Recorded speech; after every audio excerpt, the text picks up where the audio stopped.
بسم اللہ الرحمن الرحیم لبیک لبیک لبیک یا رسول اللہ۔ کل 5 فروری یکجہتی کشمیر انشاءاللہ مظفر آباد دارالخلافہ میں تحریک لبیک یا رسول اللہ کے زیر اہتمام ایک عظیم الشان ریلی کا اہتمام کیا جا رہا ہے، اور اس میں انشاءاللہ ہمارے پاکستان سے مرکزی قائدین تشریف لا رہے ہیں، جس میں جگر گوشہ امیر المجاہدین قائد ملت اسلامیہ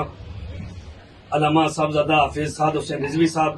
مرکزی امیر تحریک لبیک پاکستان، آپ کا انشاءاللہ سرزمین مظفر آباد آمد پر شاندار آپ کا استقبال کیا جائے گا۔ میں تحریک لبیک یا رسول اللہ کے جتنے بھی کارکنان ہیں ڈویژن پنچ کے اندر، ڈویژن مظفر آباد کے اندر اور گرد و نواح میرپور ڈویژن کے اندر جتنے بھی ہیں، ان سے گزارش ہے کہ وہ سرزمین مظفر آباد میں پہنچے۔ میری یہ گزارش ہے انتظامیہ سے کہ ہمارے راستے میں رکاوٹ نہ ڈالی جائے، ہمارے جو قافلے آ رہے ہیں ان کو نہ روکا جائے، ہمارے جو قائدین آ رہے ہیں جو ہم نے ایک راستہ تعین کیا ہے اس کے مطابق ہمیں ریلی کی اجازت دی جائے، اور فی الفور جو ہے ریلی کی اجازت دی جائے۔ یہاں پہ لبرلزم کشمیر کے سوداگروں کو ریلی کی اجازت ہے، تو کیا تحریک لبیک یا رسول اللہ حضور کی ختم نبوت کے محافظ اور ناموس رسالت کے محافظ اور کشمیر کے اصل جو وارث ہیں ان کو اجازت کیوں نہیں دی جا رہی؟